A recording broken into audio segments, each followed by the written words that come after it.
नमस्कार। Vision IAS के news today के इस अंक में आप सभी का स्वागत है। इस अंक में हम आपके लिए लेकर आए हैं यूपीएससी परीक्षा की दृष्टि से महत्वपूर्ण कुछ अहम खबरें। इस अंक की सबसे पहली खबर विश्व व्यापार संगठन से।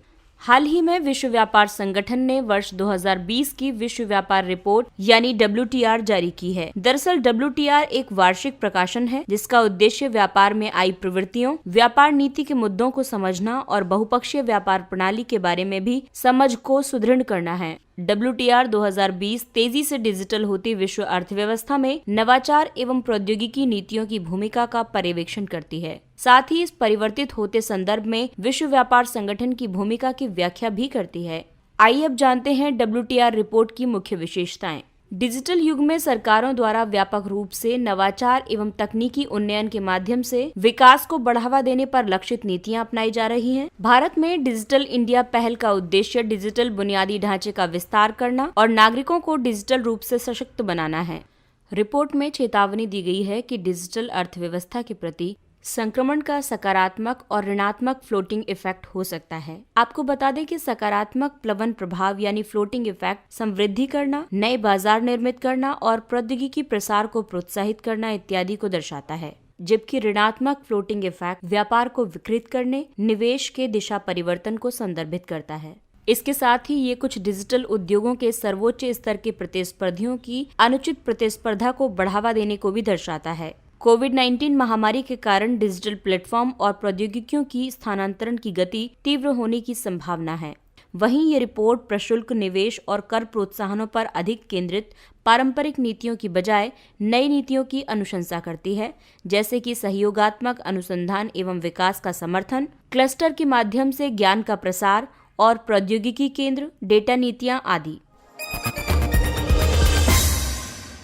अगली खबर स्वास्थ्य क्षेत्र से। कोविड-19 वैक्सीन के संदर्भ में केंद्र सरकार ने भारतीय कोविड-19 वैक्सीन के विकास में तेजी लाने के लिए मिशन कोविड सुरक्षा की शुरुआत की है। ये मिशन कोविड-19 वैक्सीन के विकास में तेजी लाने में सहायता करेगा और ये सुनिश्चित करेगा कि इन्हें जल्द ही लाइसेंस प्रदान किया जाए ताकि इन्हें बाजार में प्रस्तुत किया जा सके।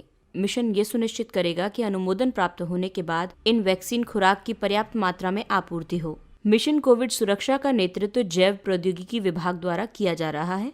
इसे जैव प्रौद्योगिकी उद्योग अनुसंधान सहायता परिषद द्वारा लागू किया जा रहा है। राष्ट्रीय बायोफार्मा मिशन और India centric epidemic preparedness mission के तहत मौजूदा गतिविधियां इस मिशन को पूरक शक्ति प्रदान करेंगी। वर्तमान में 10 प्रत्याशी वैक्सीनों को डिपार्टमेंट ऑफ बायोटेक्नोलॉजी द्वारा समर्थन प्रदान किया जा रहा है और 5 प्रत्याशी वैक्सीन मानव परीक्षण स्तर पर हैं। इस मिशन के लिए सरकार ने 900 करोड़ रुपए के तृतीय प्रोत्साहन पैकेज की घोषणा की है।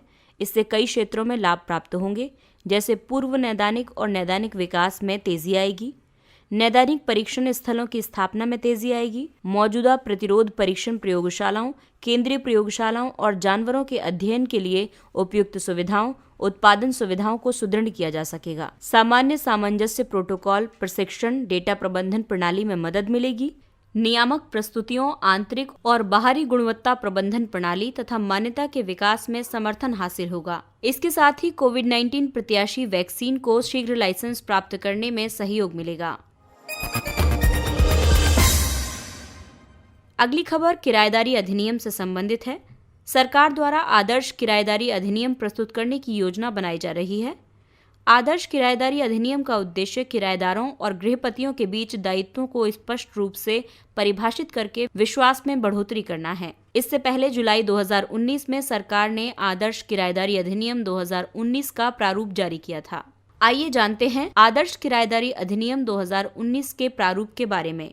इसके तहत सभी परिसरों, चाहे वे आवासीय हों या वाणिज्यिक, इनको केवल पारस्परिक रूप से सहमत शर्तों पर आधारित एक लिखित समझौते के बाद किराए पर दिया जाएगा। ये किराया प्राधिकरण स्थापित करने का प्रस्ताव भी करता है, जो परिसरों के किराए को विनियमित करेगा। ये विवादों को हल करने और तुरंत समाधान के लिए किराया न्यायाधिकरण और किराया न्यायालय स्थापित करने का भी प्रस्ताव करता है। इसमें आवासीय संपत्ति के मामले में अधिकतम 2 माह और गैर आवासीय संपत्ति के मामले में कम से कम 1 माह के किराए के बराबर जमानत राशि की सीमा प्रस्तावित है। ये प्रवासियों, औपचारिक और अनौपचारिक क्षेत्र के श्रमिकों, पेशेवरों, छात्रों और शहरी निर्धनों सहित समाज के विभिन्न वर्गों के लिए समावेशी और सतत पारिस्थितिक तंत्र को बढ़ावा देगा। आइए अब जानते हैं इसके क्रियान्वयन में होने वाली चुनौतियों के बारे में। भारत में अधिकांश किराएदारियां अनौपचारिक हैं, इस वजह से वे अपंजीकृत बनी हुई हैं। अधिनियम मौजूदा व्यवस्था को औपचारिक बनाता है, जिससे किराए भी बढ़ सकते हैं। ये अधिनियम राज्यों पर बाध्यकारी नहीं है, इसलिए राज्यों द्वारा आदर्श अधिनियम को लागू नहीं करने की संभावना भी है। अगली खबर नीली अर्थव्यवस्था से संबंधित है। विश्व व्यापार संगठन की मत्स्य सब्सिडी पर अंकुश लगाने की वार्ताओं में गतिरोध उत्पन्न हुआ है। हाल ही में जिनेवा में विश्व व्यापार संगठन के सदस्य वार्षिक तौर पर अनुमानित 14 बिलियन से 20.5 बिलियन अमेरिकी डॉलर तक की हानिकारक मत्स्य सब्सिडी को प्रतिबंधित करने के लिए एक समझौते पर पहुंचने की मांग कर रहे हैं। इस सब्सिडी की वजह से विश्व भर में अत्यधिक मात्रा में मत्स्यन किया जा रहा है और मछलियों के भंडार खाली हो रहे हैं। वार्ता का उद्देश्य सब्सिडी को अनुशासित करना और अवैध, असूचित और अविनियमित मत्स्यन पर अंकुश लगाकर संधारणीय मत्स्यन का मार्ग प्रशस्त करना है। वार्ताओं को पहली बार वर्ष 2001 में दोहा मंत्री स्तरीय सम्मेलन में प्रारंभ किया गया था। हालांकि गतिरोध मत्स्य सब्सिडियों पर विकासशील देशों के लिए विशेष और विभेदक उपचार रियायतों के मुद्दे पर उत्पन्न हुआ है। स्पेशल एंड डिफरेंशियल ट्रीटमेंट प्रावधान विकासशील देशों को कई प्रकार की लोचशीलताएं प्रदान करता है, जैसे कि समझौतों और प्रतिबद्धताओं को लागू करने के लिए दीर्घावधि, प्रतिबद्धताओं के लिए निम्न स्तर और व्यापारिक अवसरों को बढ़ाने के उपाय। वहीं विकसित देशों का तर्क ये है कि सभी विकासशील देशों और अल्प विकसित देशों को स्पेशल एंड डिफरेंशियल ट्रीटमेंट प्रदान नहीं किया जाना चाहिए, लेकिन आवश्यकताओं के आधार पर दृष्टिकोण के अनुसरण की अनुमति प्रदान की जानी चाहिए। भारत सहित विकासशील देशों ने अपना ये मत प्रस्तुत किया है कि संयुक्त राष्ट्र सतत विकास लक्ष्यों के अनुसार प्रभावी स्पेशल एंड डिफरेंशियल ट्रीटमेंट विश्व व्यापार संगठन मत्स्य सब्सिडी का एक अभिन्न अंग है।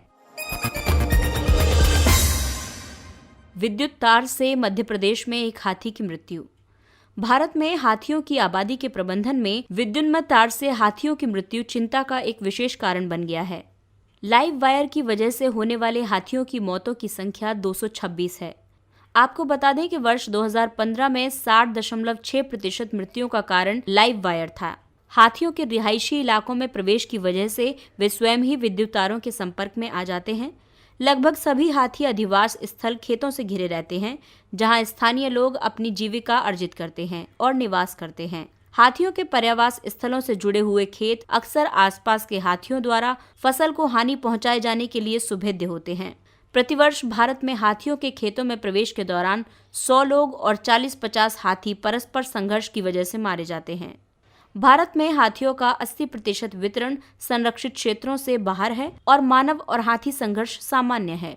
हालांकि भारत में मानव हाथी संघर्ष को कम करने के लिए कई आवश्यक कदम उठाए गए हैं और कुछ आवश्यक कदम उठाए जाने जरूरी हैं, जैसे मानव और वन्य जीवों के बीच परस्पर दूरी सुनिश्चित करने के लिए संरक्षित क्षेत्र तथा पारिस्थितिक गलियारे निर्मित करने चाहिए। हाथियों का शीघ्र पता लगाने और चेतावनी देने की तकनीक में किसानों के बीच तथा स्थानीय अधिकारियों और किसानों के बीच त्वरित संचार के लिए मोबाइल फोन का उपयोग करना शामिल है। इसके अलावा नेपाल, भूटान और बांग्लादेश के साथ भारत की अंतर्राष्ट्रीय सीमाओं पर हाथियों की आबादी का प्रबंधन करने के लिए सीमा पार सहयोग की भी आवश्यकता है। आइए अब नजर डालते हैं कुछ संक्षिप्त किंतु महत्वपूर्ण खबरों पर। पहला है इस्लामिक सहयोग संगठन OIC। हाल ही में भारत ने OIC द्वारा अपनी कश्मीर नीति की आलोचना को दृढ़ता से खारिज कर दिया है।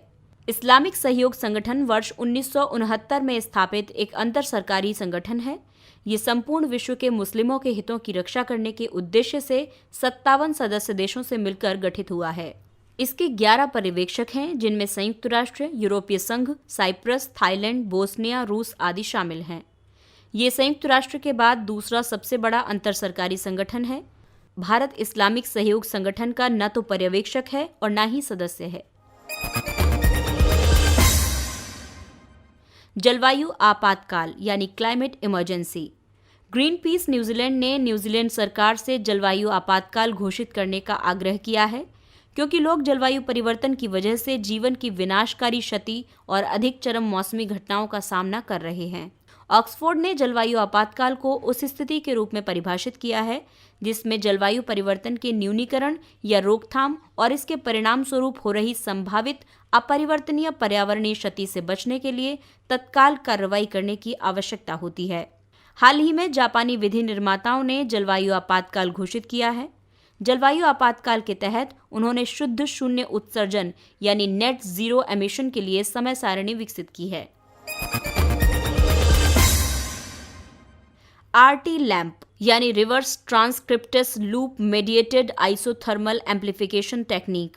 हाल ही में लैंप तकनीक को भारतीय आयुर्विज्ञान अनुसंधान परिषद द्वारा 98.7% संवेदनशीलता और 100% विशिष्टता के साथ मान्य किया गया है। ये कोविड-19 की जांच के लिए एक नई तकनीक है। इसमें कोरोना वायरस के आरएनए के विशिष्ट अनुक्रमों को गुणित करने के लिए एकल चरण न्यूक्लिक एसिड प्रवर्धन विधि शामिल है।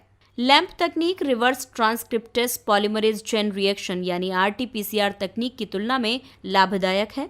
आरटीपीसीआर परीक्षण को एक चक्र में भिन्न भिन्न तापमानों की आवश्यकता होती है, जबकि आरटी लैंप तकनीक 65 डिग्री सेल्सियस पर संपन्न की जाती है, जहां डीएनए प्रवर्धन एक स्थिर तापमान पर किया जाता है। आर्ट पार्क यानी artificial intelligence and robotics technologies park, इसे हाल ही में बेंगलुरु में स्थापित किया गया है। आर्ट पार्क सार्वजनिक निजी मॉडल में भारतीय विज्ञान संस्थान बेंगलुरु द्वारा स्थापित एक विशिष्ट गैर लाभकारी प्रतिष्ठान है जो आर्टिफिशियल इंटेलिजेंस फाउंड्री द्वारा समर्थित है। इसका उद्देश्य है कृत्रिम बुद्धिमत्ता तथा रोबोटिक्स के साथ जीवन यापन की लागत को कम करके और आर्टिफिशियल इंटेलिजेंस जागरूकता, शिक्षा एवं सक्षमता तक पहुंच में सुधार करके जीवन की गुणवत्ता को बेहतर बनाना, साथ ही एआई और रोबोटिक्स से लाभ प्राप्त करना। ये अंतर्राष्ट्रीय अंतः विषय साइबर भौतिक प्रणाली मिशन यानी national mission on interdisciplinary cyber physical system के तहत विज्ञान एवं प्रौद्योगिकी विभाग से आरंभिक अनुदान प्राप्त करता है। गीता यानी global innovation and technology alliance. GITA का 9वां स्थापना दिवस आत्मनिर्भर भारत थीम के साथ मनाया गया। ये भारतीय उद्योग परिसंघ और विज्ञान और प्रौद्योगिकी विभाग के प्रौद्योगिकी विकास बोर्ड का एक संयुक्त उद्यम है। गीता प्लेटफॉर्म प्रौद्योगिकी अंतराल के मानचित्रण द्वारा नवोन्मेषी प्रौद्योगिकी समाधानों में औद्योगिक निवेश को प्रोत्साहित करता है, भारतीय अर्थव्यवस्था के लिए उपयुक्त तकनीकी रणनीति सहयोगी भागीदारी को सुविधा प्रदान करता है और प्रौद्योगिकी विकास के लिए सॉफ्ट फंडिंग उपलब्ध कराता है। टारगेट ओलंपिक पोडियम योजना यानी टॉप्स। हाल ही में युवा कार्यक्रम और खेल मंत्रालय ने 8 पैरा एथलीटों को टॉप्स में शामिल किया है। टॉप्स एक फ्लैगशिप कार्यक्रम है जो भारत के शीर्ष एथलीटों को तैयारी के लिए पारितोषिक प्रदान करके इन एथलीटों को सहायता प्रदान करने का प्रयास करता है ताकि वे वर्ष 2020 और वर्ष 2024 के ओलंपिक में पदक जीत सकें। इस योजना के तहत खेल विभाग उन एथलीटों की पहचान करता है जो वर्ष 2020 और 24 में ओलंपिक में पदक प्राप्त कर सकते हैं। NEOM the city of prince. NEOM Saudi अरब की भविष्य की मेगा सिटी है। ये शहर लाल सागर के तट पर स्थित है। एक बार पूरा होने के बाद इस शहर को पूर्णतया ग्रीन हाइड्रोजन ईंधन से संचालित किया जाएगा। इस शहर में विश्व की सबसे बड़ी हरित हाइड्रोजन शक्ति को स्थापित किया जा रहा है। गुरु नानक जयंती। गुरु नानक 10 सिख गुरुओं में प्रथम और सिख धर्म के संस्थापक थे। उन्होंने भक्ति के निर्गुण स्वरूप का समर्थन किया और निराकार परमात्मा की भक्ति और आराधना का समर्थन किया। उन्होंने अपने अनुयायियों को एक ओमकार का मूल मंत्र दिया था। गुरु नानक जी ने जाति, पंथ और लिंग के आधार पर भेदभाव किए बिना सभी मनुष्यों के साथ समान व्यवहार करने पर बल दिया था। इसके साथ ही ये अंक समाप्त होता है। अगले अंक में फिर मुलाकात होगी कुछ अन्य महत्वपूर्ण खबरों के साथ, लेकिन तब तक आप अपना ख्याल रखिए, सुरक्षित दूरी बनाए रखिए और मास्क पहनिए। नमस्कार।